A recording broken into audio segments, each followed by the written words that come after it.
Thank you and all your people Thank for you. your good work. Yes, thank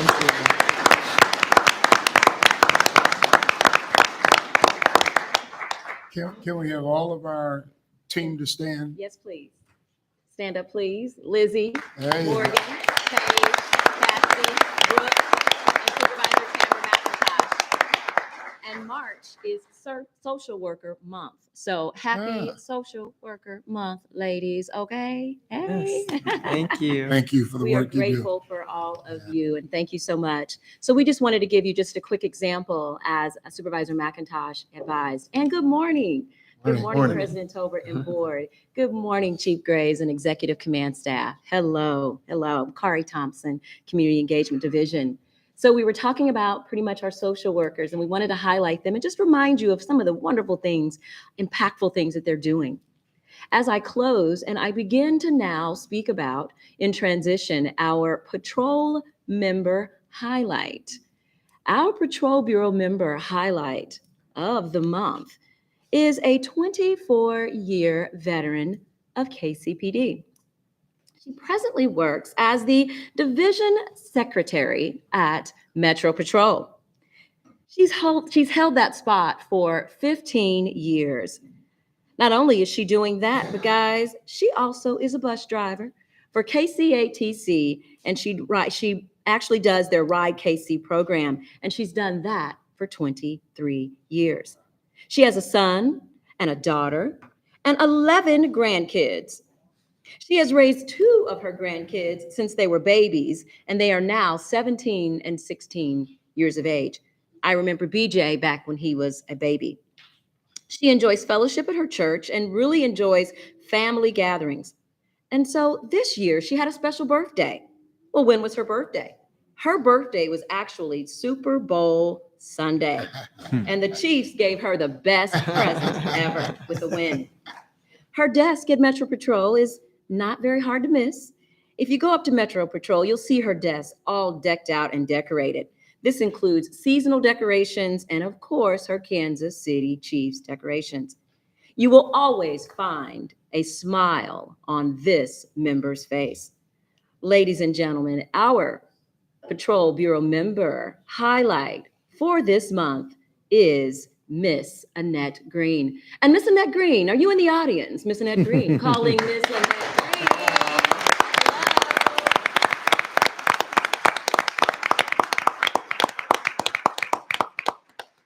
So if you are at Metro today or in the area, stopping by, just say hi to Miss Green. In closing, to all of our professional staff, your unwavering, tireless dedication to our department and to the city of Kansas City is remarkable. Your hard work in various sections and units of Kansas City in KCPD is the reason why we are able to serve, protect, advocate, support, and be the champions for the safety of our community. So, to our professional staff all over KCPD today, if you haven't heard it yet today, thank you. Thank you very much. Thank you, Major. Thank you, Major Thompson. And there is another resource portal called the CARE portal that's run by Bishop Terry Glenn. I'll get you that information because all the support we can get for all the great work this division does, we'll never be able to get enough, but the more it'll make your job a little bit easier. And thank you. Thank you. Any other comments or questions? All right. Deputy Chief, are you finished?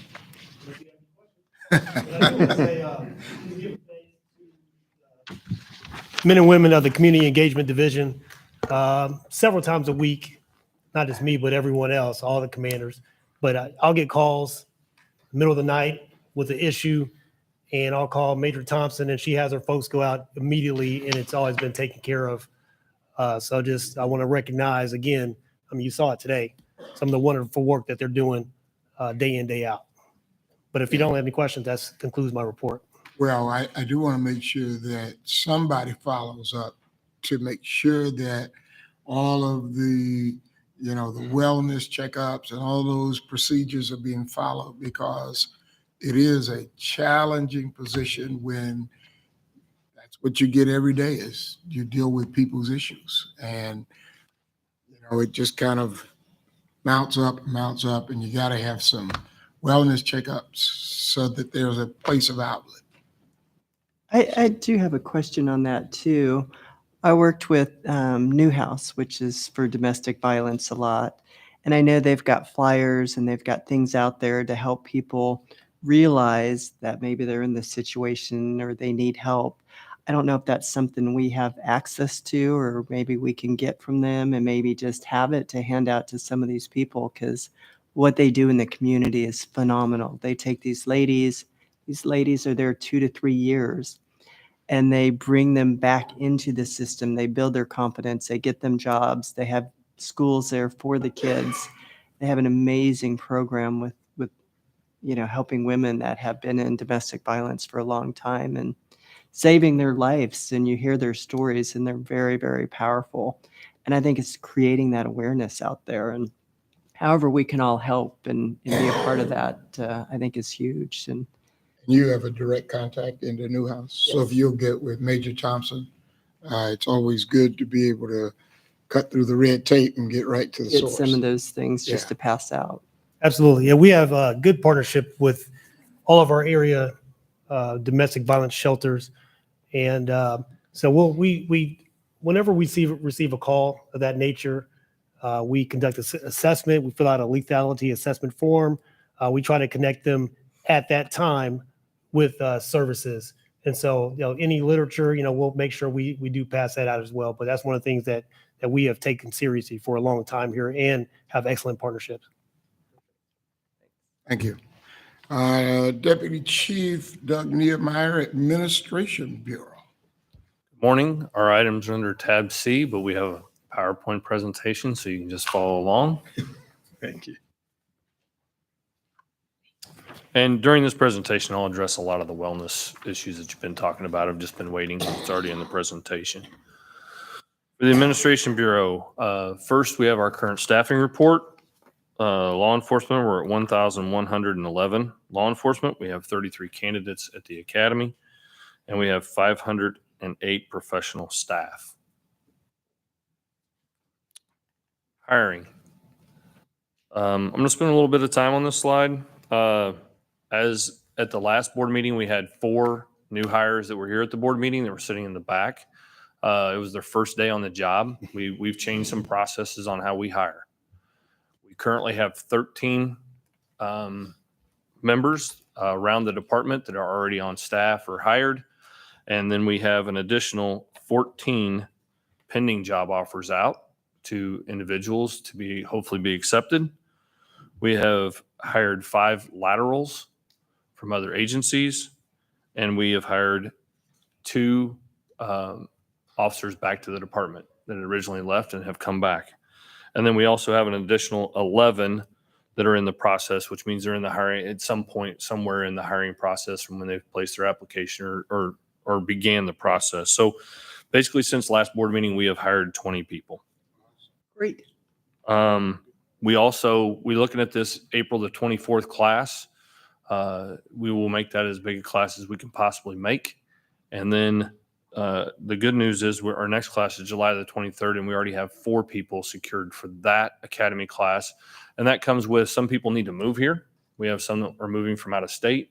We also have people that wanted to be in the April class, but they do not graduate until after that. So what we will do, and we've already told them, we will hire them immediately. We will put them on, and they will begin whether it's, we have many right here at the records unit, but we are placing individuals at each division station so they can begin to learn the process as a KCPD.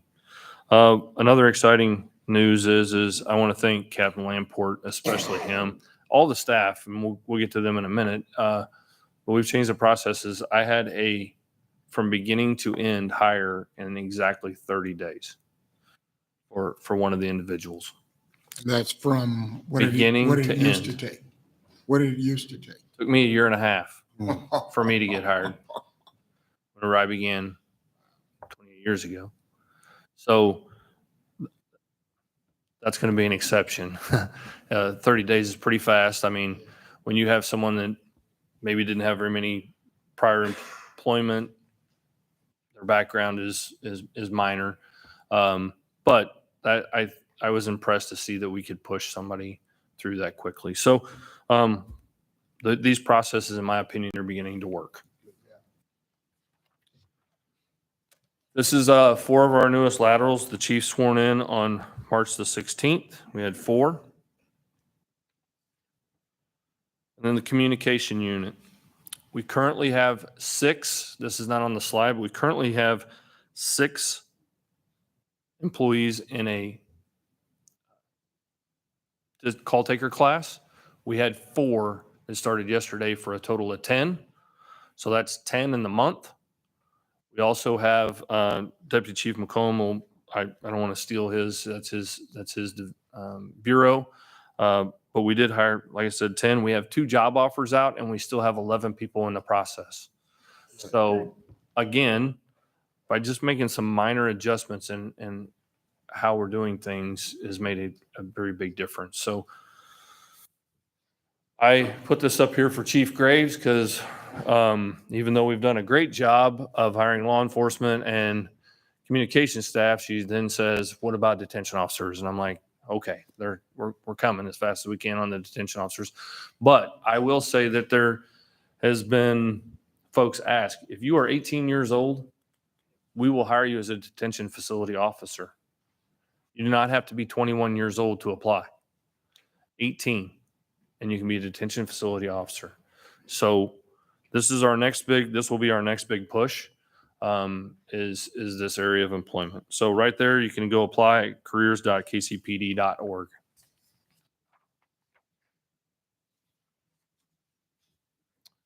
This is our recruitment team. This is only part of our recruitment team and some of the events in the last month. I'd like to recognize them there in the first picture, and why this is important is this is not necessarily always their full-time job. I challenged everyone who works in the HR department to include our employment, but not just our employment, but also HR itself to become involved. And I say that also to say anybody who's watching this, and I know a lot of our members of KCP, every single person, whether it's every single board member, every single executive staff, every single police officer, detective, professional staff, everyone's a recruiter, everyone.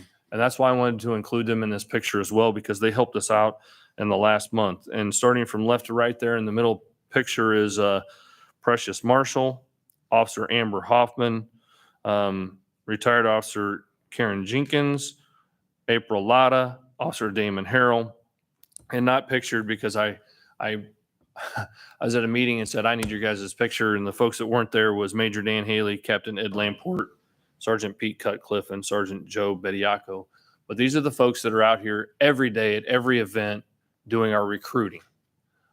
This is just our employment team in HR.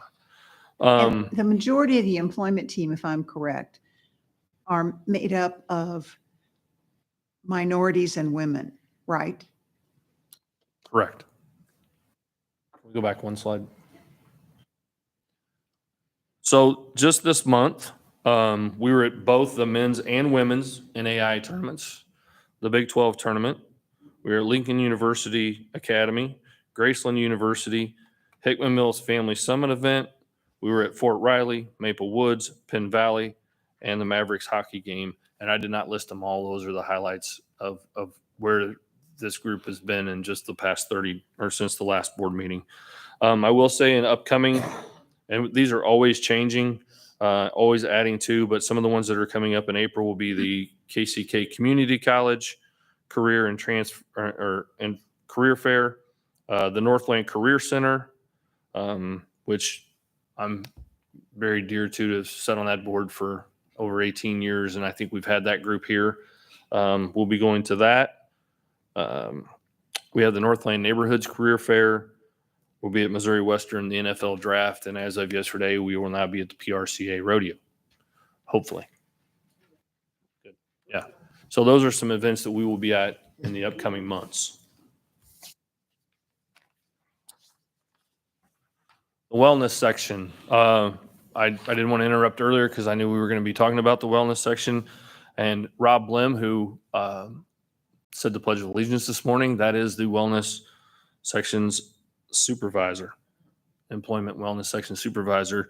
And it has been taxing on our wellness unit with many of the things that have happened over the past month and a half.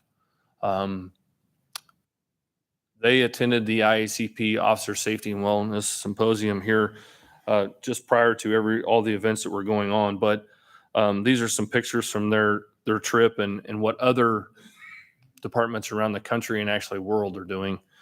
But I would like to say it shows on there all the debriefs that they have done, but it doesn't show the totals. I can count up.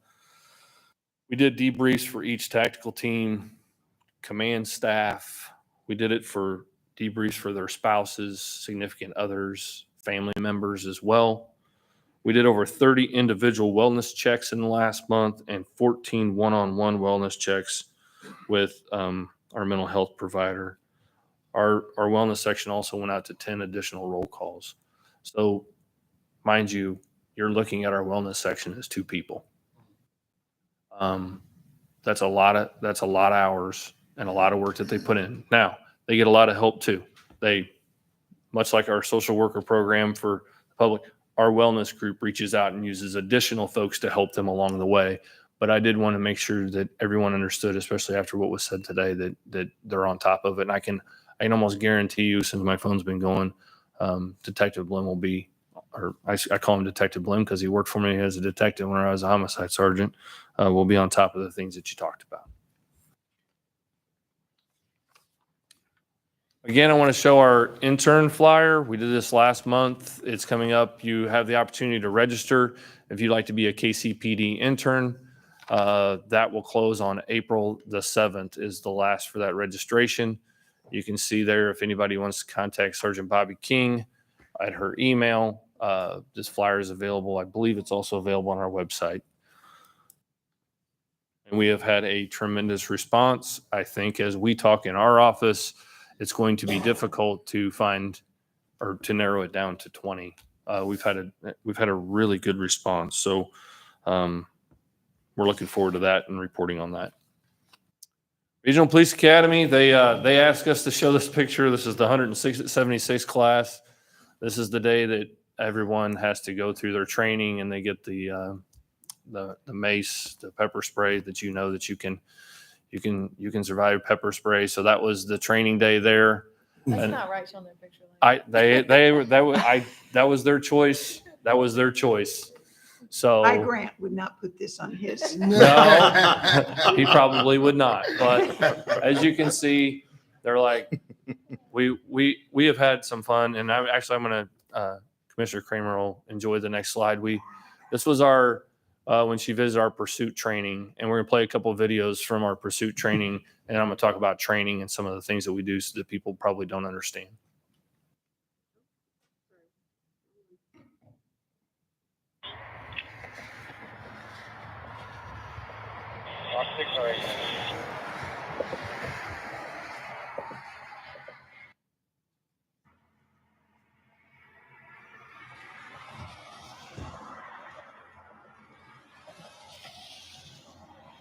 Multiple professional 113, we've got 6, 36 and Avalon. Good. So what you're seeing is that's at our driving track at the police academy. There's a lot more than just driving and a pursuit, but as you can see, it's also learning how to deploy stop sticks, ways to bring cars to a stop safely. Not only that, but how officers can place themselves in a safe position, not to get hurt when doing these activities. So there's a lot more to training than what most people realize. And you may have something you want to add to that. Yes, so I absolutely love that because I got to ride in the back of the recruits' cars. And as they're giving them these calls, they have no idea what they're going to run into. And typically just, being able to observe that and see that, and then they're in pursuit of chasing these guys. And it really gives you an appreciation because they're having to call out these radio calls of where they're at. And if they don't, then the the, dispatch will say, and what's your location? I mean, there's just so much going on at once. I was with a few groups that forgot to check on the license plates, and then they get fired at.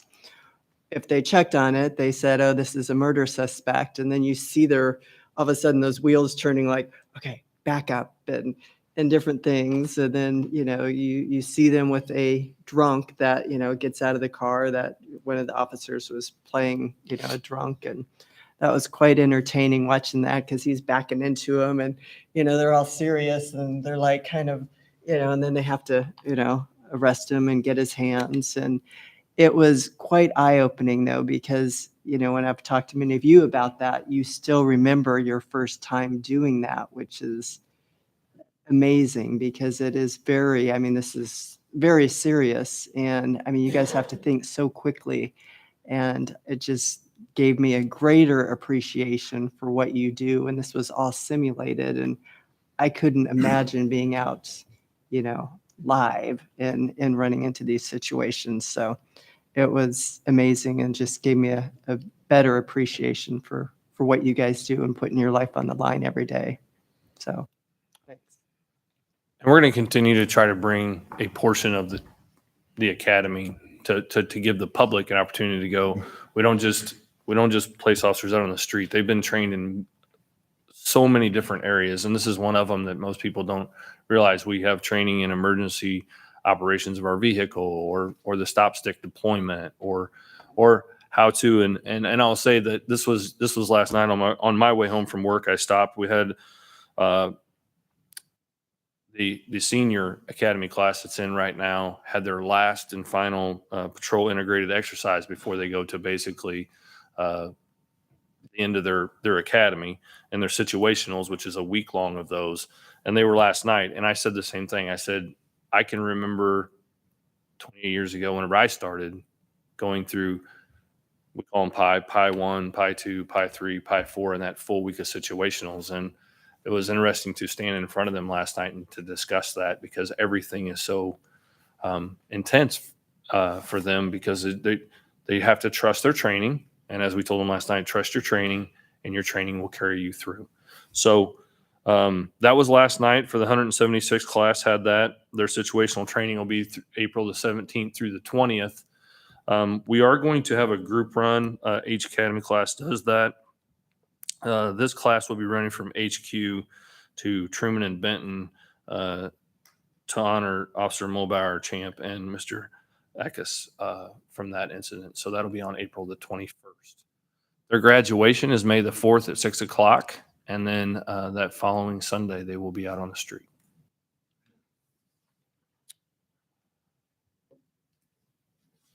The women's personal safety seminar, the next class will be May the 13th at the Regional Police Academy. I actually talked to Angela McCune, who she runs these or sets these up along with our Citizens Police Academy. She wanted me to make sure that I let everyone know that these classes are offered monthly. They're offered monthly, not only at the academy, but also at South Patrol. They fill up quickly. Anyone can sign up. This year, we're also going to have one session that will be a co-ed class. So it will be male and female. And we'll have one session for the LGBTQ community as well. So that date is not set yet, but she said that she would let me know for sure when we set those dates for those extra classes. So Angela's done a really great job. Anytime you go into the academy, she sits right there at the front desk, and she's in charge of scheduling of that.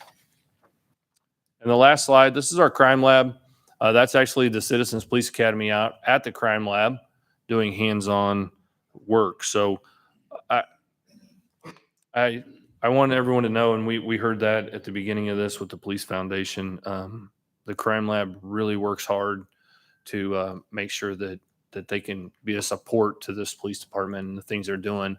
But if you remember, when we were at the last board meeting, I reported that over, I think it was 1,500 citizens took tours through our crime lab as well. So it's not just crime lab work that they're getting done. They're an intricate part of this police department and the community. So that concludes my report. If anybody has any questions. I did have a quick question. On retention, I just visited Phoenix. I was visiting some family. And I know we've been talking about that, discussing some different things, but I did find out there when officers retire, what they're doing is they're letting them sign up to be on contract for 5 years. And then what they're doing is they're giving them, instead of their pension, they're putting it in a deferred comp fund for them. And this way, they said it keeps those officers on 5 years longer. They still get a deferred comp, and it also allows the new recruits more time out there and to get, more experience under their belt. So I love that idea. I think that's something maybe we should look into. I was just wondering where we're at, as far as that goes right now. I think we have a retention committee that is beginning to meet, and you're in charge of the retention committee, or they? Okay, so I know there was discussions of it. I wasn't for sure exactly where we're at, but we have put together a retention committee, which has some of the folks in HR, employment, fiscal, labor is on that as well. So they're going to begin to meet this week. So I will make sure that what you just requested is known to them as well. Okay. Thank you.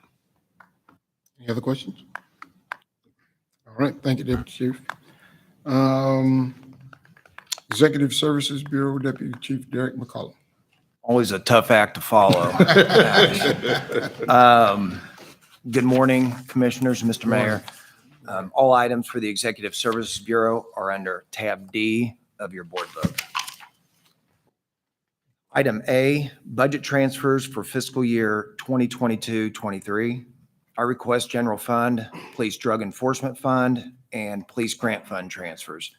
The General Fund transfer moves $475,000 within personal services to provide appropriations for salaries, and $500,000 from commodities to contractual services to provide a true-up in the settlement of claims. This transfer also provides funding for detention food and canine feed. The Drug Enforcement Fund transfer moves $42 from commodities in the amount of $17 to personal services and $25 to contractual services. The Police Grant Fund transfer moves $82,115 from personal services in the amount of $12,950 to contractual services, $47,304 to commodities, and $21,861 to capital outlay. The Police Drug Enforcement Fund and Police Grants Fund transfers adjust appropriations to where they are needed now compared to when they were estimated in the fall of 2021 as the budget was being put together. Unless you have any questions, I recommend approval. Mr.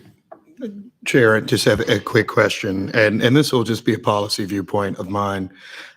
It's my view that we likely just shouldn't pay any legal settlements until the next budget year starts. I think I saw you said 500,000 included within there is for a true up as related to settlements. It is. We initially thought we'd have a savings within the risk management to cover additional costs of settlements, but estimated costs of workers' compensation has increased, and so has our third-party administrator, Gallagher Bassett. So my thought is it's more of a policy point, not necessarily related to anything that you've put together. I assume that there are other areas within the budget that need some support or relief. And I guess I'll share and open what I maybe have shared in past conversations, which is that to the extent we have any settlements that may be coming due, that to the extent we haven't negotiated some immediate payment to someone, we defer that payment until the next budget year when we might be at least in a better financial position to fund it, saving that $500,000 for something else within the budget. And so I might even, I don't know anything about them. We probably don't share it in open necessarily, but if there is no compulsion for us to actually pay those settlements now or in the April meeting, then I would say we take that $500,000 out and put it somewhere else where there's budget need. I don't know if anybody else cares or. Well, I care because I've seen what the city has given us for next year's budget, and we need all the money we have over there. I don't want to shift $500,000 into next year when we don't have that money. Do we have the money now? I mean, I guess the problem is I'm like somebody who can't pay his bills, so I'm just wondering, do we Right, want to say now or later? I have to look, I think we're obligated, it's bills that are due on these legal settlements that we're obligated to pay. I don't know what was Well, and worked workers' out. comp. I mean, Right, and we've got a workers' comp contract with and that company. Gallagher Bassett, as they do their billing through us, it's went up. So we have to pay them. So it's obligations. It's not just settlements, it's workers' comp, Okay. bills related to that. Since we But don't it was- print money like the United States government, which There have been some settlements where we've Pushback. requested to push back.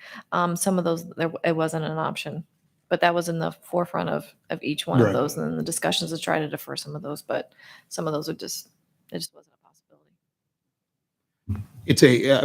I get the point. It's a classic robbing Peter to pay Paul, but if you're broke today, then you try to defer some costs till later. But what I'm understanding is if these are non-deferrable costs, then I guess that is what it is. But if it's just not paying some of my plaintiff's lawyer brethren for another 6 weeks, I think many of them can make it, but we don't have that necessarily divided in here. I guess I'll ask this question. Is it more workers' comp and the sorts of things that are actually necessary kind of costs now, or is it the sort of thing that, where there are more that are things that could be paid later? I don't have that information right now, but I can get through the rest of this and we can come back if you want. I can have I won't do my what we budget do. manager look I won't at do it. what we do to people at city council. I might just be outvoted, so I'm not gonna make you do the work to necessarily do it. I can always just follow up with you and get more from it. yeah, I think we're ready for motion. I move the approval of your request. I second that. We're moving second. All in favor by sign of aye. Aye. All opposed by no. I'll go with the name. Ayes have it, and we will move forward. All right. Item B, adjustment to special revenue accounts for fiscal year 2022-23. I request an adjustment to the Special Services Fund by moving $12,926 from commodities to capital outlay to true up the motor vehicle account. Do you request your approval? I'll move approval. Second. All in favor by sign of aye. Aye. All opposed by no. Ayes have it. Item C, adjustment to special revenue accounts for fiscal year 2022-23. I request an adjustment to the Dare and Jackson County Drug Tax Unit Fund by moving $8,480 within capital outlay to purchase computer equipment for the Dare section. If you don't have any questions, I recommend approval. Move approval. Second. Moving second. All in favor by sign of aye. Aye. Aye. All opposed by no. Ayes have it. Item D, bid number 2021-7 ammunition renewal. On April 27th, 2021, you awarded Gulf States Distributors with the contract to provide the Kansas City, Missouri Police Department with ammunition. The original contract period was from May 1st, 2021 through April 30th, 2022, with an option to renew for 3 additional one-year periods. I recommend approval for a 1-year contract renewal with Gulf States Distributors for an anticipated expenditure of $1,020,631. If approved, this will be the second renewal. I move approval. Second. All in favor by sign of aye. Aye. All opposed by no. Ayes have it. Item E, bid number 2023-6, Ford Parts and Accessories Renewal. In February 2022, Thoroughbred Ford was awarded a 1-year contract to provide the department with Ford parts and accessories. This award included the option to renew for 2 additional 1-year periods. I recommend approval for a 1-year contract renewal with Thoroughbred Ford for an anticipated expenditure of $180,000. If approved, this will be the first renewal. I'll speak briefly on this. In past board meetings, our chair has typically mentioned doing business with dealerships that are in Kansas City, Missouri. I'm glad that you are doing that today with Thoroughbred Ford. So I'll move approval. Second. All in favor by sign of aye. Aye. All opposed by nay. Ayes have it. Wireless service provider, in February 2022, you awarded a one-year contract for the department's wireless service utilizing the National Association of State Procurement Officials contract. The department currently utilizes T-Mobile, Verizon, and AT&T. I recommend approval to renew for a one-year period the department's wireless service agreement utilizing the National Association of State Procurement Officials contract for an anticipated expenditure of $398,488.20. Move approval. Second. All in favor by sign of aye. Aye. All opposed by no. Ayes have it. Approved. Communications update. Currently, we have 36 dispatchers and 34 call takers. That's down 27 from where we need to be compared to 33 last month. February wait time was 27 seconds compared to 20 seconds in 2022. We continue to bring candidates that have received a conditional offer that Deputy Chief Niemeyer spoke about. Before we have a call taker class available, we figure it's better for us to get them in the door and start paying them. We found a real benefit to that. We have 4 that we did that with last month that we're now putting in the call taker class, and they find it beneficial. They're able to shadow dispatchers and call takers and really kind of learn about what they're doing. So I don't think that's unique to the communications unit. As Deputy Chief Niemeyer said, we're doing that with our police recruits as well, but seems to be working out for us. We currently have 11 candidates in the hiring process and 2 have received a conditional offer. Last month, we attended the Full Employment Council on March 1st. There were 17 people that we contacted. We handed out brochures, talked about our benefits. We have tried to follow up with some of them, and we have not gotten any offers to come in and observe, but we will still continue to tap that well.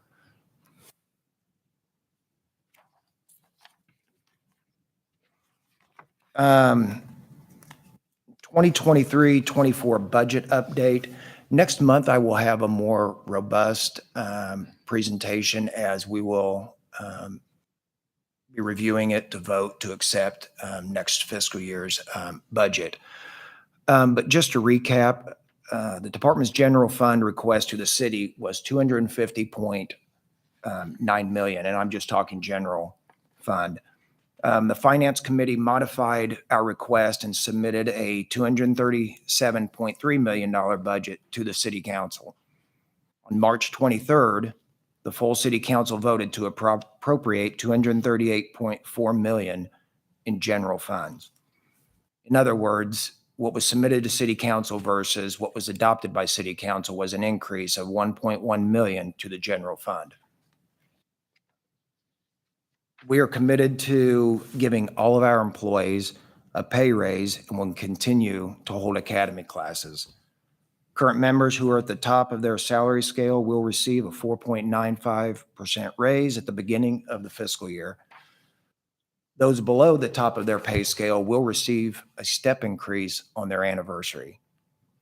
The city has also made a public commitment to pay no less than $17.36 an hour for all city employees, and we plan to do the same. The projected cost to the police department is an additional $640,000, but that does impact 177 members of our professional staff. While this is an unanticipated expense, we believe it will help recruit and retain our employees and are willing to move forward with that. Again, this is a 37,000 foot overview, and I'll have more information next month. Third quarter projection. So while you're there talking about budgets, I want to ask the mayor. So when we send over a $250 million request, and then in our talks, Kathy and I had talks with Councilman O'Neill and Councilwoman Shaw, the budget that we sent was not really presented to the city council. They take our budget and, for lack of a better word, they convolute it before it gets to the council. Is that a normal practice? And how do we change that from happening? I would use a different verb, but yes, I think that is a normal practice. So every year, and that's one that is at least consistent, that the city manager will ask for a budget from every department that works with the city, including this one. And then typically, almost always, there's a reduction in whatever the request is. And so much of our budget season process is others saying, then we want to go back to what we had requested. And that's how you get your budget number. Way to avoid that is there's really not a way to avoid that step of the process, but you can always certainly share your formal budget request with, and I think we do, it is a public vote that we have with everybody. Okay. On this one, actually, Go ahead. I actually did share your full budget request with the full city council, actually, for what it's worth. Now, of course, it wasn't with a presentation or anything of that sort, but it was forwarded to everybody at one point. They didn't know that. The city council members that we spoke to said, we've seen what you proposed. And I said, no, you've not seen what we proposed. What the city manager sent them, they thought was our proposal, and it was not. That it ought to at least make it clear to the members of the city council that this is what the city manager is recommending, not what the police department is recommending. You know, I've had the fortune of serving on the city council now for 8 years and added my term as a city councilman too. I won't necessarily disagree with their viewpoint, but I think it is usually clear to anyone who's been paying close attention that often the manager's proposed budget, manager and mayor's, is a reduction for many of our departments on what they actually wanted. That's why we have a debate a long time. I'll give an example of the fire department that has the same thing every year. They usually will send something higher and then it's reduced later than that. But I am fairly certain that there was at least a forward of what was the police department budget request. There might even have been news media attention when this board voted on what was the budget request, and a story or two, I think there were at the time. So maybe people have missed it, but nonetheless, it's not necessarily a hidden thing. So what's the 250, 25%, or was that over? I guess I was thinking it was the 25% that we were asking for, which was the 250. I think it'd be fair to say the request was higher than 25%. I think the city would say that what was adopted is higher than 25%. I think there continues to be substantial debate between this board and the city over what that actually constitutes, though. So you wouldn't be adverse if we actually took copies of our proposed agenda to the city council? No, I mean, We've missed it for this year, but I could look it up for you. I really do think I forwarded your proposed budget to our email list for the city council. I can find it in the next minute because it's just a search of my own email. But now, granted, you may want to do more than that theoretically, but this is the process, actually, how it works every year. I do not think there's been a year in my 8 years in public office where the police department has received its entire budget request. I just don't remember that. Some years, perhaps there's more distance between them, but this is typically how it's done. So I know last year we had a special meeting with city council members that the mayor, that was your recommendation, and that went really well. Maybe we invite them and do something like that again. Because I'd be interested in seeing where we get that 25% from, and then also proposing the budget that we have. Just so it's on the table that we all are. Thank you. Great work. Maybe Chief. Actually, I have a question too, on a different tack, but maybe back to my $500,000 question. So we have the liability self-retention fund, and somebody set some document on my position that notes there are $6.3 million in our liability self-retention fund, which, as I understand it, unless there's something wrong, can be spent to pay off liabilities like legal settlements. It's fund number 6110. I believe that's because we have not paid the $5 million lawsuit Understood. yet. Which suggests to me we have $1.3 million remaining, unless that's all encumbered. My very simple question is, why would we spend $500,000 from some other area when we can pay off liabilities, including legal liabilities, with the extra $1.3 million? I just got a text from my budget manager. Let me look at it on this very I gotta look topic. up stuff too. That's fine. When he's not So- applying for grants. Right, yeah. She says, what I said was correct. Originally, we thought we would have savings to work comp to cover the additional amount in settlements that we transferred. Now work comp is trending higher, so we are going to need the funding originally budgeted and need to true up settlements. So in other words, I mean, we don't have enough in that account to do the settlements and the work comp. Okay. So I'm clear, enough for the settlements and the work comp. So the suggestion now is that with the settlements that we know that are in the pipeline that have already happened, plus the work comp, it will exceed the amount in the liability self-retention fund. And so is the suggestion that the liability self-retention fund at the end of this fiscal year will be exhausted? That is my understanding, but I'll have to confirm with her. She's here, actually. It's like the price is right. Come on up. Come on down. Yes, that is true. The risk management will be exhausted in the general fund this year. We originally thought work comp was trending where we would have that savings to cover that additional amount that we transferred into settlements back, I think, in November. But now work comp is picking up, and I don't anticipate we'll have enough in there to pay. Can you hear me? To pay. Not great. Just speak in a little bit more to the mic. Go ahead. Yeah, I'm anticipating now in risk management, we won't be able to make it to the end of the year with the way work comp is trending.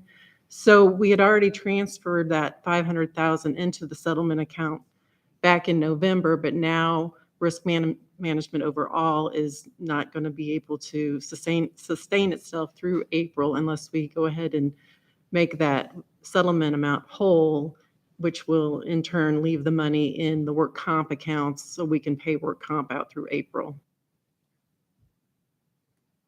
All right. I'll try to understand further in a follow-up. I won't. We are putting money back into settlements to true up what we did back in November because we pulled money from work comp and now we need those budget amounts to stay in order to sustain us through April. So we have enough work comp. So work comp plus all of the settlements that we have already made exhaust the self-retention liability fund. Is that correct? Exhaust our general fund risk management accounts. That's a different thing.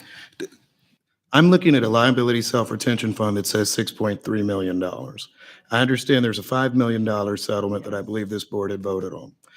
And my big question is, can I spend $500,000 on something else? So then I see an extra $1.3 million that would seem to be available to solve our settlement issue. And then we can put the money that we transferred earlier into something else police department needed, of which I think there are needs. And so I guess I'm trying to get to, why is that view incorrect? So the risk management account, the 6110 account that you're looking at. There's a risk management account. So you're introducing new things to me.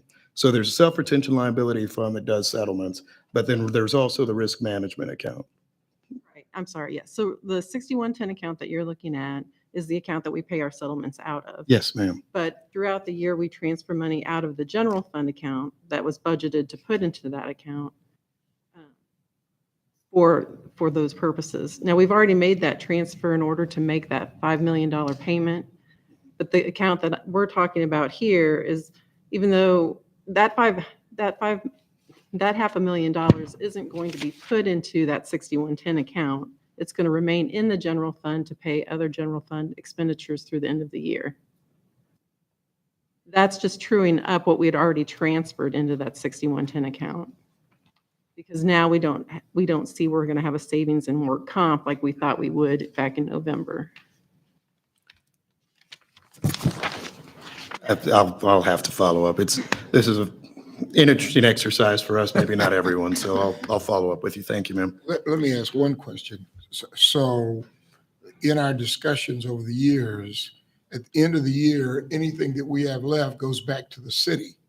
So at the end of last year's fiscal budget year, was there anything that was left over from any department that we transferred back to the city? Anything in the general fund, Not the self-retention liability right? fund. Yeah, anything in any city fund, unless it's a roll, I don't want to get too deep, but we have some rollover funds for big projects, but if it's not spent, yes, it does go back to the city. Ballpark figure from last year.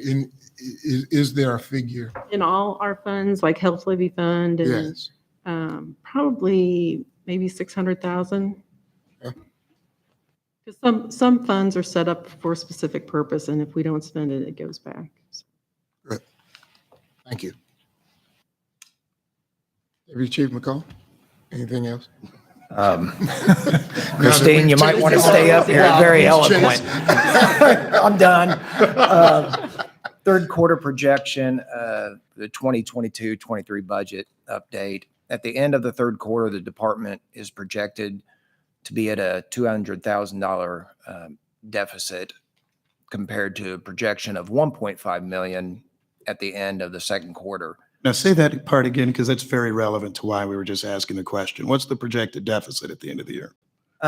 200,000. 200,000. This is why I'm asking a question about the 500,000, which, maybe there's not a clear enough answer on it, but I'm sorry, I'm editorializing. Finish your point. The projection was 1.5 million at the end of the second quarter. Some of the things that we've taken to reduce that was, some of the things that contributed to it, was a larger than anticipated settlements and legal fees, separation pay, overtime, and minor equipment expenses. The overtime budget is 100% spent. We were appropriated $4 million. We requested $5 million. Measures taken. We've encouraged all departments to curb overtime where they can, delayed the start of some civilian hires to bridge the funding gap, and deferred non-mission critical equipment expenses. So it appears the measures we're taking are working. That's quite a drop. We did submit a formal request to the city for reimbursement of expenses associated with planning and staffing of the Super Bowl parade. We are hopeful our request will be reviewed at the April 5th Finance Committee meeting. That was over $200,000, right? Yes, it was 200,000 and some change, yes.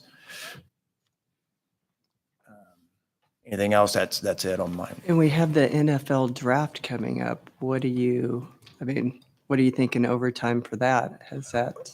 I don't know.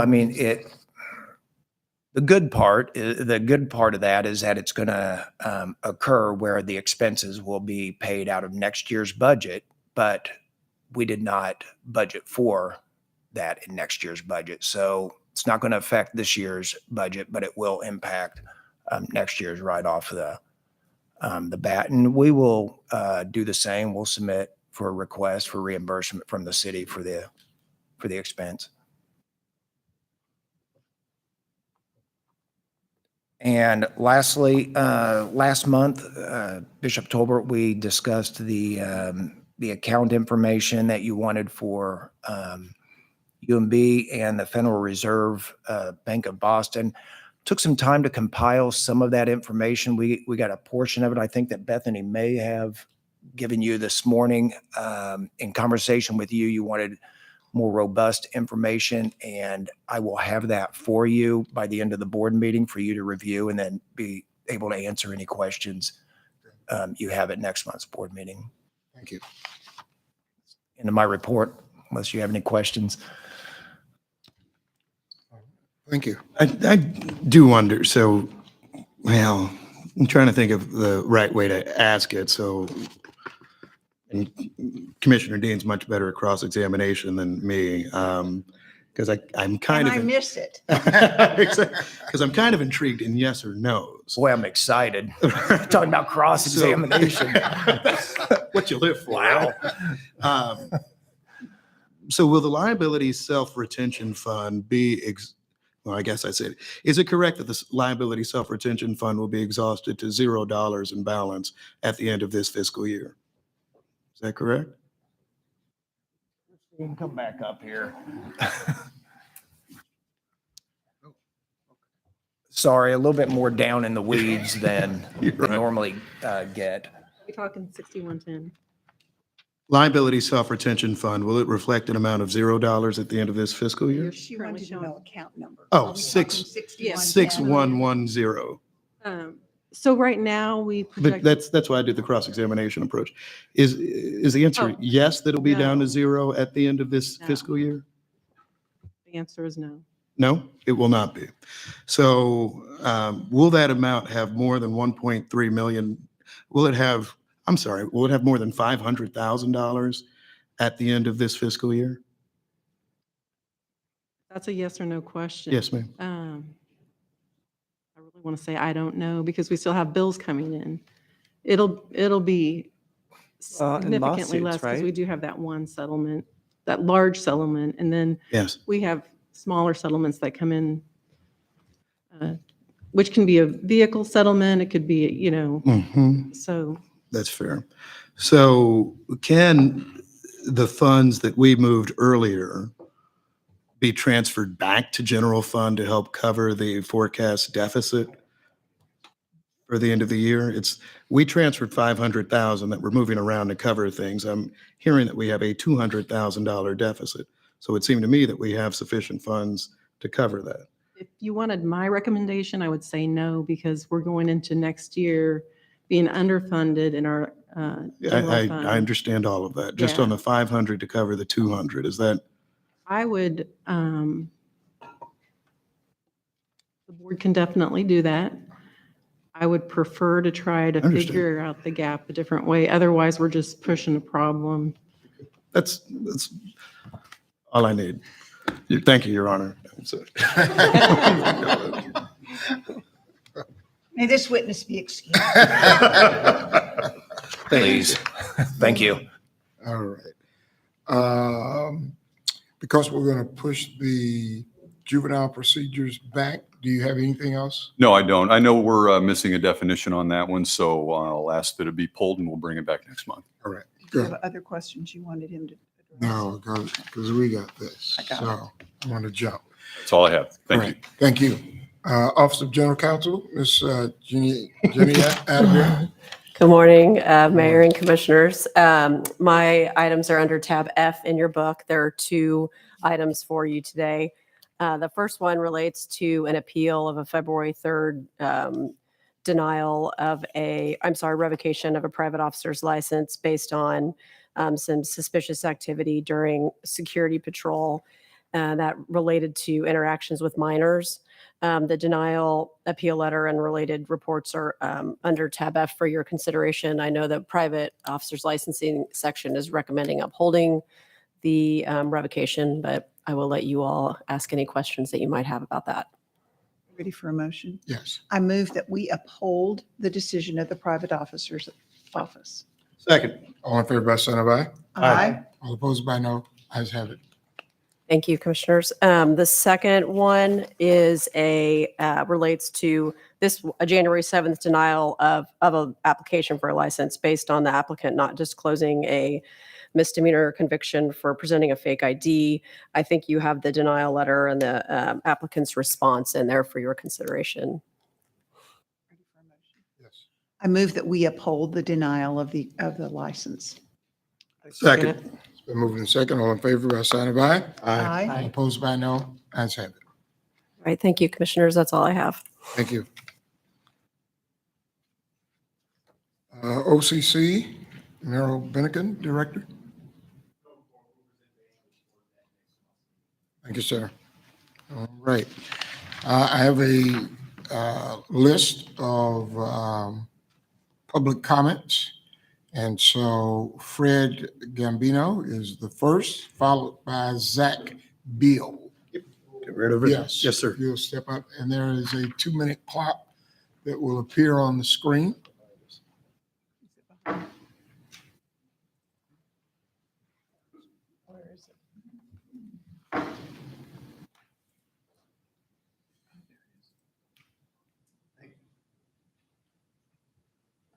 Good morning. Good morning. I live at the corner of Warno and Meyer Boulevard. Some people call it the Big Blue Building. There are 135 units in there. Within the last 10 days, I experienced a mini crime wave. And we've had good work and had some response from the police department about it. But it's unsettling to wake up at 4 a.m. to automatic gunfire below your window. 5 shots. I live across from the Episcopalian Church. It's a very interesting corner because we have the Episcopalian Church, we have another Protestant church, we have the Montessori school there, and our building. It's almost bucolic when we don't have gunfire. Right after the 5 shots, there were 4 shots that appeared to be under the building. I called 911. I was only on delay a short period of time, and I explained. And then I heard about a mile south, 2 more shots. So I called again, and I asked for an officer response. I had further delay getting in that time, but I did get a response from the officer who said there's been a running gun battle up and down Warno. My wife was at the window looking down, and she saw the 2 cars going north. They had proceeded south, and they were going back north, and they turned up west on Meyer Boulevard. The officer told me that they stopped 1 car, but under the rules of engagement, and I think I understand the rules of engagement, they could not pursue when that person sped off. Well, I then called a 3rd time because I said I'd mentioned earlier that there was a man gesticulating with his arms in a backpack, walking under our window back and forth and around the corner, and he had been there, I found out subsequently, for a couple hours because we had him on video. The officer who had called me told me, well, he stopped and talked to the fella, and the fella said that, well, I called it in. There was no communication. It was just through a window. So I called a 3rd time, and I was on hold for quite a while. This was over a 20-minute period. And I said, we still have this man when no buses are running at 4:15 now in front of the building, and I'd like a call back. I did not get a call back. We think we have the cars on the video. We think the police have been responding. There were shell casings picked up. There was a gun, but this was part of a 7-day crime wave. We had a vehicle stolen out of our car on another day. 2 days later, we had somebody with a crowbar walk across 11 cars and smash windows and smash hoods. A couple days prior to that, we had an accident where a stolen car ended up on the front of the Episcopal Church across the street, and the driver got out and fled. Now, because it's apparent that it was a stolen car. I could talk about other things, but this is very unnerving. Fortunately, nobody was killed. Fortunately, nobody was shot, though I think we have a bullet in part of our cement building between the first and second floor. And I'm glad nobody was injured. But under our current system, there may be a lot of transparency, but nobody has any responsibility to inform the community. People in my building with 135 units, some of them called the police because they saw the smashed cars on the east side of the building, but they weren't aware that it wasn't firecrackers 2 days earlier on the west side of the building. The police department doesn't have any responsibility to publicize this. I am uncomfortable just going to the news media because they're only interested in the sensational parts about it, and they're not there after the blood and the rest is gone. But somehow the system, and you all have to be aware of it. Now, I appreciate the importance of this meeting. I think what happened today is vital. And I think the police department and the board and the crazy system of accountability that we have in the state of Missouri over the police department in Kansas City is just something that everyone has to live with. But the local Metro Division people have been accommodating to us to the extent they can. But the answers to the problems are all at the leadership level and the commission level and the city council level and ultimately the state assembly level. Now, what are we going to do? If you're short 300 officers, you aren't transferring officers downtown. I was assured that that hasn't happened. We need more patrols. We need the citizens to be aware of what's happening so they can take measures to save ourselves. We have an HOA meeting tonight, and I'm going to recommend that we put alarms on our front door. So in case somebody smashes in, at least the residents will hear that. Maybe we can, maybe we can tap in with the police department. But as I hear all the important and terrible things that are going on in Kansas City, I guess you could say, since nobody was shot, what happened to us wasn't very important. We are in an area where we thought we were pretty safe from crime. We are not. Apparently, nobody in the city is, and crime is coming our way from all directions. I think the city should consider cameras at that intersection because we've had a series of bad accidents in the last few weeks. I feel like I'm living in a crime zone, and it's scary. And I hope that you all can figure out with Zoom and everything another way to let citizens participate in this meeting. I'm 76, I'm retired. I used to be a district attorney, well, state's attorney in Illinois, suburban Chicago, and I was a police advisor back then. I was a special deputy attorney general in North Carolina and went on drug raids. I appreciate the problems of the police. I was a researcher at Northwestern Law School for Americans for Effective Law Enforcement, and I worked on stop and frisk. And now at my 50-year law reunion, we're talking about trying to do some adjustments to stop and frisk so that we protect all the citizens. But qualified immunity is a tough issue. How can you all get more citizens to have a chance to have a voice and make the system more transparent? Because let me make a suggestion. You said you have an HOA meeting today, and we've talked many times in this meeting about community support. We would appreciate you telling the people in your building what's going on in their building. Our manager was here for about an hour and a half and had to leave. She's been involved. She's talked to the police. We're working with the Metro Division, and we're trying to make our people alert. So that's we'll great, follow your because that will suggestions. help us a lot. And there are a lot of private places like your condominium unit and others that have cameras on their buildings.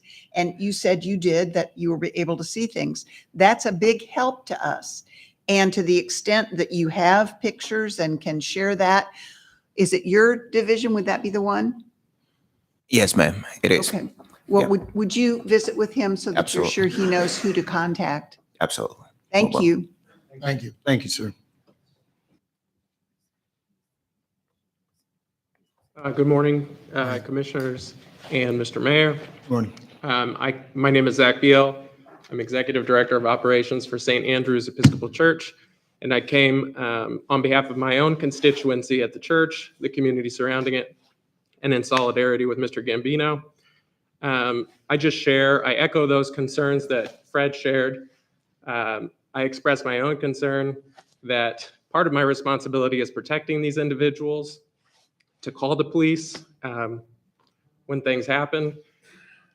We are more vulnerable and more threatened than we have been historically. We're seeing a lot more individuals experiencing mental illness, a lot more folks that are homeless and staying on our properties. We've participated with the CPAC meetings. We've met with Metro Patrol, and we just need more support. I've got a great deal of folks standing behind me who have expressed their own concerns. And as I said, we need more support. We've engaged off-duty police officers, which we've never had the need to do historically. We're in a very vulnerable position, and we would like to see that our neighbors and parishioners and the community members that we invite into our spaces are protected and feel safe. So with that, I will yield the rest of my time. Thank you. Thank you. Allison, I think it's Butler.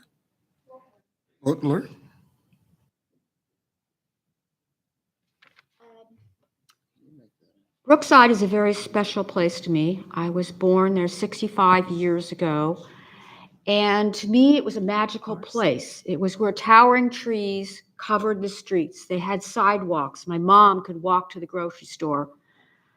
I remember taking the very last trolley ride before they took it away. And when I was about 6 years old, my parents broke my heart by moving to Kansas.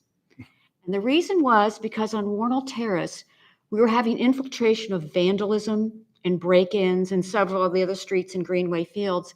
And they, along with many families, said, we're not getting the support we need anymore. We're going to have to leave. And years later, I'm a career journalist. I lived in New York and Connecticut. And everyone ever knew this. She's obsessed with moving back to a place called Brookside. But they didn't know the Brookside I knew. And it went through a period where families moved out and they all became rental houses with landlords that didn't care about what the yards looked like, or really, it was sad. And it wasn't until about 6 years ago when my husband retired that I convinced him, you've got to come back to Kansas City. It's the best city in the United States. It's the most beautiful city in the United States. It's Paris by the Plains. And he fell in love with it. And we moved to Brookside. And yes, I live in the blue building on the, we're talking about right now. And what breaks my heart is that the whole HGTV generation now has discovered Kansas City, not just for the sports teams, but because we have the greatest collection of intact historic homes in neighborhoods that haven't been adulterated through the decades than any other city in the United States. In fact, we have more Tudor houses, just like our fountains, than any other city in the United States. And these are our community assets. They are worth tax dollars to our grand list. And I saw on the East Coast, this happened to cities, including one I lived in, where when the property values start to go down, your tax revenues go down, your budget is affected.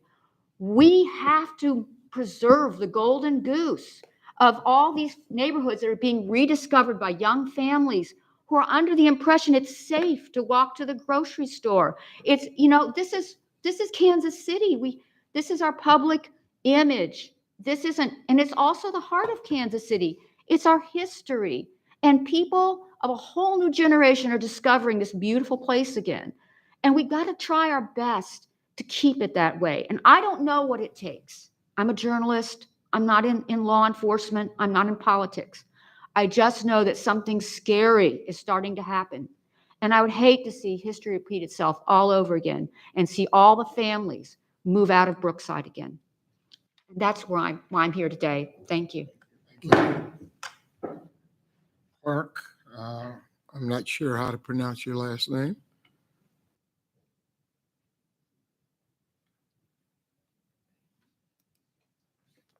That would be Clark Acklepool.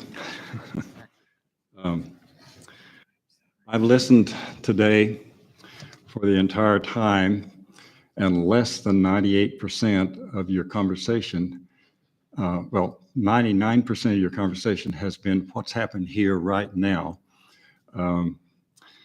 Ms. Kramer made one reference to one other department in the United States. I think that was Phoenix. So I'm here to talk about the other 103 departments that are in the same class as yours. You haven't put up my chart. We have it. We It have was your passed sheet. out You to have it, us. but the rest of the people don't. Okay, there it is. Can you raise it up a little bit? Yeah. So that's basically what I'm going to talk about. These are rankings of the Kansas City, Missouri Police Department among the 104 major police departments in the country. These departments serve communities of 250,000 up to the size of New York City. And it compares your department to all these others in 14 objective data-based performance outcome measures as reported by this department and the other 103. And it's what's happened over an 8-year period. So this is not somebody's opinion or skewed view of what it's like, what these comparisons are. It's what's actually happened between the time of 2013 and 2021. And I'd like to call your attention to item number 1, line 1, budget cost per resident. There is not a department, small or large, that doesn't think they don't have enough money to do the job. There's not a police department, small or large, that thinks they've got enough money. But if you look at the right-hand column there, there's 100 of the 104 departments that have less tax money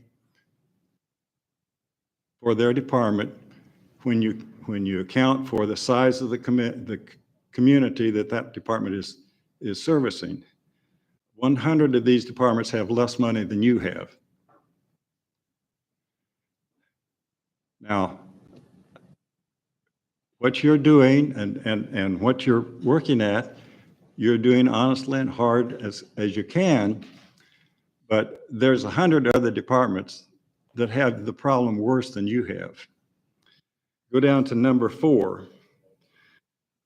Compared to, and this is adjusting for size of community, there's 100 I'm sorry, departments. tell me, when you say adjusting for size of community, are you talking about the square miles that they cover? No, population. Okay, but we have 309. Have much less, some of them have similar city. Well, and the as other this country. part that we're not taking into account is we pay where the other cities, that's not part of their budget. 100, can you say that's the case on all of them? I would say probably 90% of them. Okay. I'm not saying you've got too much money, but I'm also listening to the way you're talking here. It sounds like that, and these figures that I'm giving you are 2 years old. And so that was before the 25% came in too. So when you really get down to comparing apples to apples, you've got more money than most of the departments. Then go down to number 6, deadly force for arrest. 99 other departments have a rate of per 10,000 arrests, they have a rate of deaths. Now, sir, I might say this, and I know we had someone report an incident to us that ran a little bit longer than public comment, but what we may be willing to do separately is meet with you to discuss some of these items. I understand you've provided us quite a bit of information, but I don't know if we'll be able to cover all of it here in the public comment moment. I'm not going to go through all these one at a time. This is Well, what I might say is that you were very kind in making sure we have the information up front. I think most of the board members have looked at it at least to start. And then perhaps what we can do is have a follow-up at some point to. I understand that. I'll quickly get to my point. My point is that if you would look to the source of this police scorecard, which surely most of you are familiar with that site, it lists in order of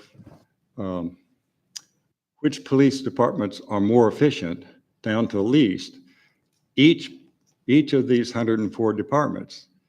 And my suggestion to you is pick out the departments that are most successful and talk to them and have conversations with them like you have with Phoenix. And you will be able to improve your services and change these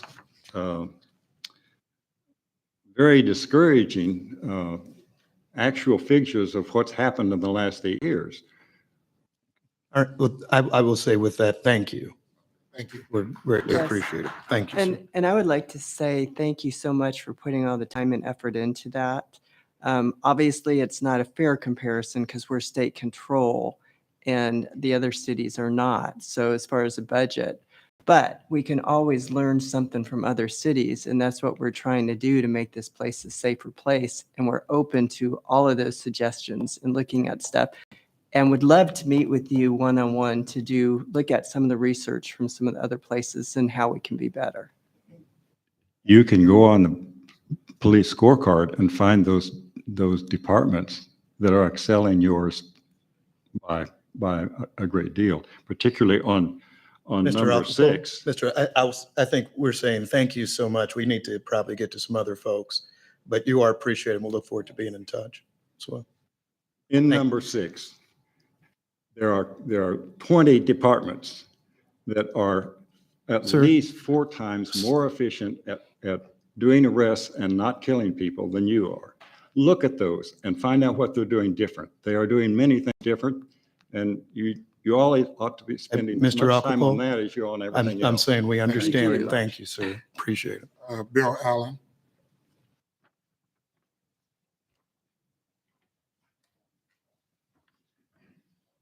My request won't cost you a dime.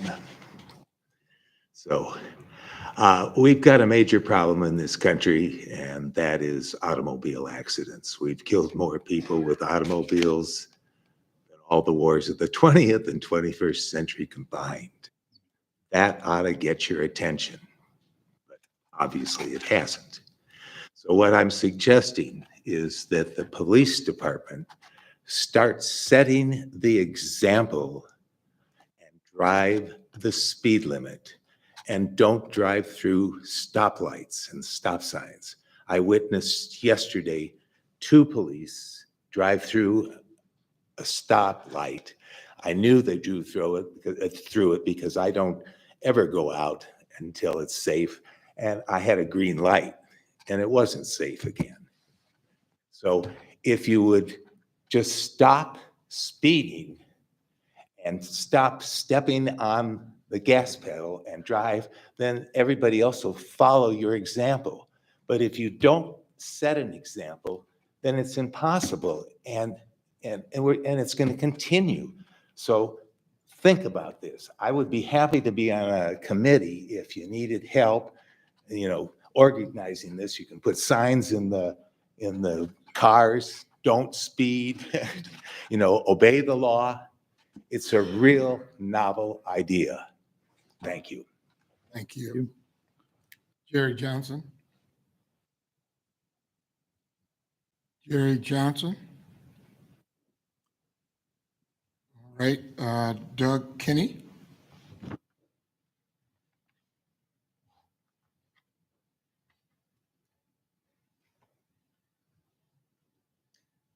good afternoon. My golly, it's that time already. Anyway, thanks for the opportunity here.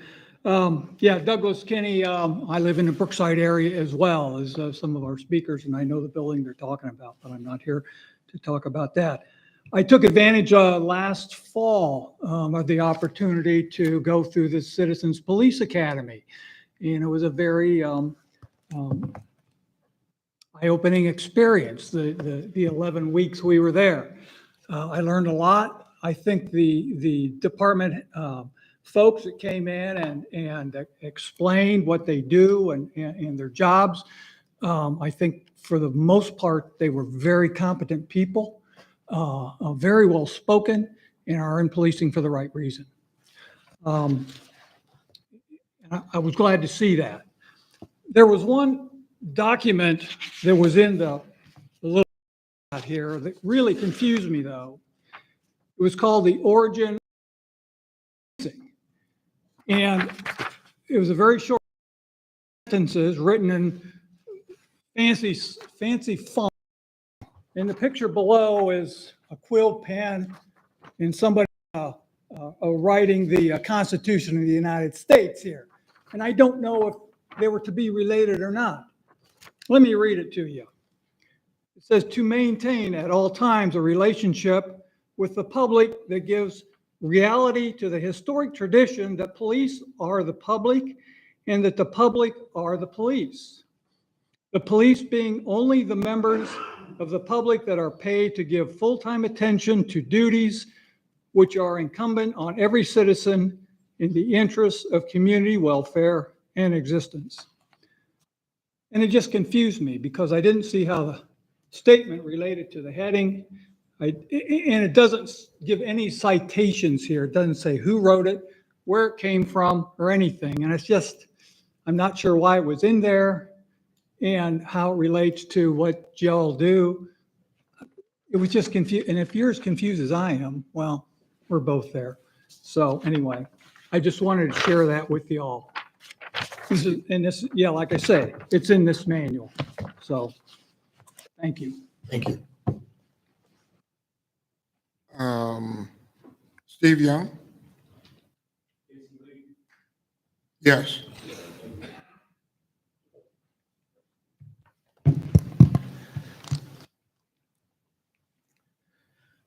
So does public comments matter? At the last BOPC meeting, after my comments, I was amazed at how easy you kind of went along with your meeting. It almost felt like my words didn't matter as I walked away from this podium. When are you going to be taking public comments seriously? I just had an interview with Detective Montgomery in this building at 9 o'clock this morning due to an excessive use of force that I witnessed Officer Fraser inflict on an unarmed Black man. How many more lawsuits do you need to pay out before you understand this is a direct correlation to your dismal solve rate? The distrust is not make-believe. I haven't seen any action taken from a single word I have spoken during public comments. While you're out there trying to catch killers and stop crime, KC Leap is focused on the killers and criminals within your ranks. Chief Graves, enough of the interviews unless you're telling us about all the problematic officers you have fired or the actual policies you have implemented to force culture change in KCPD. If you don't care, just say it instead of gaslighting us. We know Kansas City is unique because we don't have local control of our police department. We have to put our trust in folks who over-police, terrorize, kill, rape, and lie every day in our communities on a daily basis, and then have the nerve to sit and tell us that you need a bigger jail. For who? Us or the police? There is another incident actually coming down too. A disabled Black woman got dragged out of the Children's Mercy by her arms, all the way through the building, through the elevator and outside. And her 9-month-old daughter had the pleasure of witnessing this. Trust me, this could have been handled different. She contacted KC Leap. And we have gotten her connected to the prosecutor's office, and now she has legal representation. I mention this to say, you may want to take public comment serious. We come here because we want change in the way policing is done in Kansas City. This is not a joke to us. And I don't feel like as if my words, and I don't want to feel like as if my words don't matter. If you don't know by now, we have the voice of the community, and we're looking out for the best interests when it comes to the police. So take public comment serious. If you say you care about your relationship with the community, because I am a part of the community. Thank you. Yeah, we just can't address each one publicly, but we do. We haven't addressed any of my But we- comments. Nobody's ever asked to take me out there and have a conversation with me. I've been here. Casey Lee is all about police accountability. And if you really want to have accountability and you want the community's trust, then you should be having conversations with people like us. The young lady that was drug out of Children's Mercy, did she make a complaint to the Office of Community Complaints? That's a joke. Of course, and that is a complete joke, asking if you, yes, she did make a complaint. Okay. Yes, she did, but it's a joke. You know it is. Winifred Jameson?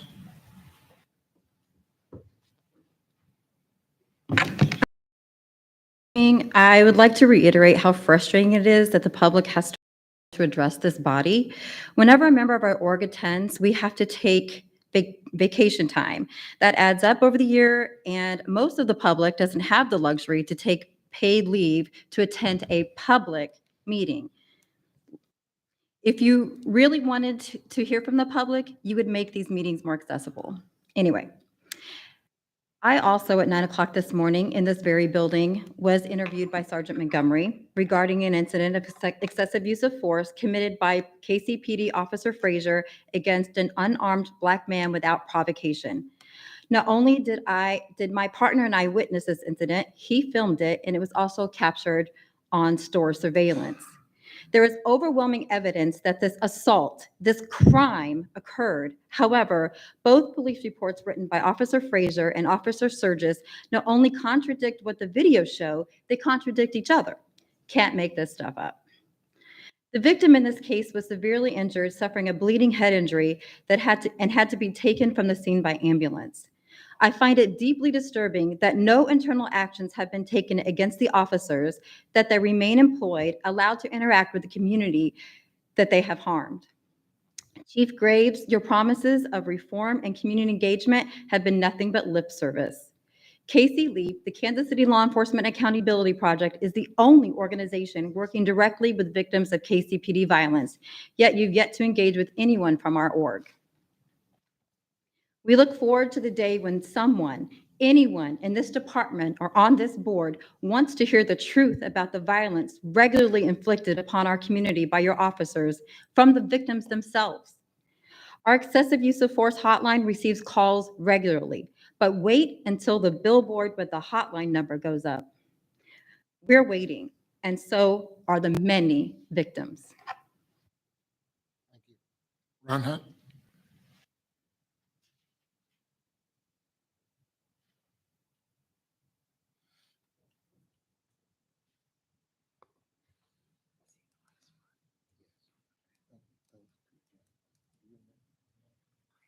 Good morning, Mayor.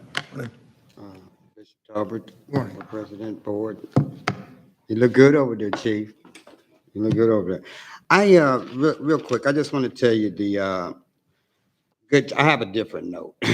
The good job that the police are doing in terms of, I'm working with Major Thompson on the PAL here and the PAL over in Kansas. We're kind of doing a boxing competition sort of thing. So it's in its infancy, so I'll give you some information later on. Also, with the crime lab, I saw the crime lab. What we did about, who was that? The lady that was over there, she retired. She was over the crime lab. What we did when I had a contract with the African Center School, Bishop, it's the science class that they were having. We took the seniors over to the crime lab when they was over there on truths. And I think that's a good tool, Bobby. Sergeant, Bob, how you doing? You look so pretty over there. And I think that's a good tool to kind of, as a recruitment tool, to get the youth kind of engaged in the police department. I think, and it worked. And I think that if we would reach out to our local high schools and just kind of introduce the crime lab, what does the crime, and give them some field trips. And I think that's a good a tool to use. Lastly, the crime stats. I have a podcast. I don't get the crime stats. That young man over there sitting down over there, he used to send me the crime stats, but I don't get them anymore because what I do with the crime stats board is that I show them to my viewers on my Facebook page and say, hey, this is the crime stats. This is where we're going wrong, et cetera. So if we can revisit that, that would really, really help. That would really, really help. And that's it. Thank you. Keep up the good work. Stacy, keep up the good work, everybody. Major Thompson's really doing a good job. Okay, thank you. Thank you. Reverend Scott Meyer and Stan Morgan, I didn't see you all's name on here, but since you talked about us so bad about not meeting with you, I think you ought to come give us a report that you have met with several of the board members personally. That's enough.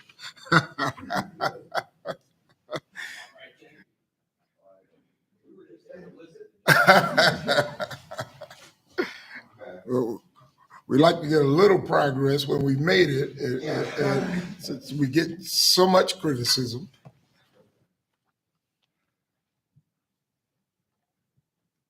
All right. Okay. Good afternoon. Yes, it is. We've met with 2 of the board members, and we hope to meet with 2 more and a couple other people. It has been productive. We have learned a lot of things, and we haven't given up. We just decided to listen today. Today is a good day to listen. Good. Learn a lot more. I don't have too much to say today. Right. I wasn't expected to talk, so, Right. but thank you. All right. And I'll just say the same thing in the same 2 minutes. Thank you for meeting with us, Commissioner Dean and President Tolbert. We appreciate it. Hope to meet with the other members. And thank you, Mayor Lucas. We met with Melissa and had a great meeting with her. And we had an interesting meeting yesterday with Brad Lemon and one of his colleagues at the Fraternal Order of Police. And we just want to continue the dialogue about the issues that are important to you and us. So thank you very much. Yeah, it was some great dialogue, and I think you all had some great ideas. I took notes, and so thank you for being here again today. And I would love to meet with you, so just get me your contact info and I'll give you guys a call. I don't want to be the last one that nobody met with. All right, general discussion, Chief Graves. Good afternoon. Today is my 103rd day on the job of Chief of Police. To say a lot has happened in the past 3 months would definitely be an understatement. I said on my first day, this is my objective, I will lead the Kansas City, Missouri Police Department in providing a collaborative, community focus and professional service to our city's residents and visitors, providing a clear vision and strategy to lead our city's police force to reduce violent crime, build trust through community engagement, increase accountability and transparency while providing equitable and fair service to all. I also said that I would start by listening. In the past 103 days, just like today, I have listened, learned, and had conversations with many people in our city about their thoughts on policing here in Kansas City. Violent crime is often at the top of conversation. And as I've also said before, there's no simple solution to violent crime in our city. Working together collectively is the only way we can be a safer, successful community to combat violent crime at its core, to improve quality of life, and to really share in the community we all want and need. So before bringing our city and community leaders together to discuss and create a citywide collective approach to violent crime together, we first had to look inward at KCPD. We've had several things in the works. still do, and are building a foundation that will support and ensure a community focused and results-oriented policing approach to violent crime. Over the past 2 months, I have met with our executive staff to review the structure and effectiveness of our investigations bureau, specifically our violent crimes division. And while working with the critical staffing challenges that we face, we're making some changes to our violent crime division. One notable change that I want to talk about today is the reforming of a missing person squad. Bringing back the missing person squad will better serve all people in our city. Bringing back the missing person squad will also allow detectives to focus on missing persons investigations while allowing other detective elements to refocus on their assigned investigations. We have listened to our community's concern for those who go missing in our city, and the reformed missing person squad will take effect on Sunday, April 16th. I will continue to meet with all people in all places in Kansas City, to include meeting with the dedicated men and women of the Kansas City, Missouri Police Department that serve selflessly every day, all doing great work in our city like we saw here today to help people in all hopes of creating a safer Kansas City. Any questions for me? Thank you. David Kenner? Nothing at this time. Mayor Lucas? I was going to pass on the opportunity to say some things, but now I've changed my mind for a few reasons. First, to the gentleman's comment who took part in our Citizens Police Academy, thank you for taking that opportunity. I don't actually believe that what you read is too different from how the world does work, that the police are the public and the public are the police, and that everyone's working together to build in some way a better city long term. I will try to track down the quote myself and find the origins among other things for you, but I think particularly given what the chief just said, that's very much the case. While I was sitting here this morning, I received an invitation. I'm on too many email lists where the chief is engaging in a conversation with the Jackson County prosecutor. The chief is engaged in groups ranging from Urban Summit to Northland neighborhoods and ones of very different viewpoints. And I think that's exactly what this department represents at its best. No matter what your views are of anyone politically, your background, your views of the police, I think they're working hard to deliver good services that the people of this city deserve and expect. And I commend the chief for doing that. And I think we've seen elements of that throughout today, the social worker presentation being perhaps the most stirring example so far. So I thank you all for that. I know sometimes, though, this board is criticized for not being enough of a critic. I hope I gave enough questions today to show that we do actually ask some piercing questions and have follow-ups, and we'll continue to do the same. And that's why McCollum's here. No, I'm kidding. But more than anything, we will keep ensuring that we do that work to make sure we get it right, which is the only goal that I think this department has each day. Thank you, Mr. President. Thank you. Commissioner Kramer? Well, and I'd like to say along those lines too, we do hear the citizens out there and we do discuss it and we talk about it in closed, and it does mean a lot. And we do go back and we review videos of what's happening. And sometimes it's not what you think it is to the public, but these are things that when it's under, when we're observing these things and there's lawsuits going on, we can't talk about it publicly. It's not like we're not hearing you though. So I want you to know that people, that you are being heard. And I think in order for our community to be safer, we need to all work together, and we are on the same page. And, we all want it safer. And it would break my heart, that gentleman that was talking about his neighborhood shots going off. I mean, we don't want to have to read it in the newspaper that an innocent victim was killed because of that. And again, when it goes back to that 1% committing 99% of the crimes out there, we need to get that 1%, and we need to work together. And when these groups come in like Casey Leap, we do want to work with them, and we do, want to have that community, because it takes all of us to work together. And it doesn't work when you point fingers at people and talk about how, basically everybody is a bad person. We're all on the same team here, and I think we all want the same thing. We want a safe city. And however I can help as a board member, working with the officers, working with groups, I'm here to do that. And I appreciate all of you guys and all of the citizens coming and talking to us, and all of the officers for putting yourselves on the line every day for us. And Chief, I think you've done a great job in really building these communications with all the groups out there. So I'm proud to be here. Just want to say thank you guys for what you do. Thank you. Commissioner Dean? A couple of things. In the public comments today, one person was critical of the fact that our public comments come at the end of the meeting. And many of you that are in this room know that we used to, when I first started on the board, have the public comments at the first.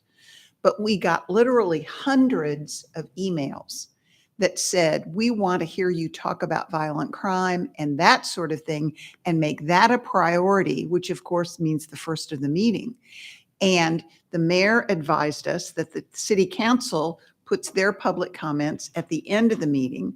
And we tried that. And one of the things we found was several times a person who came to give a comment, after they sat through the meeting, their question was answered because they see us do our work.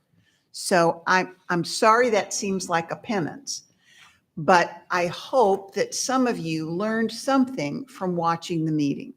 Now, specifically, I agree with the gentleman that said that our officers shouldn't speed, and I'm sure we'll work on talking about that more.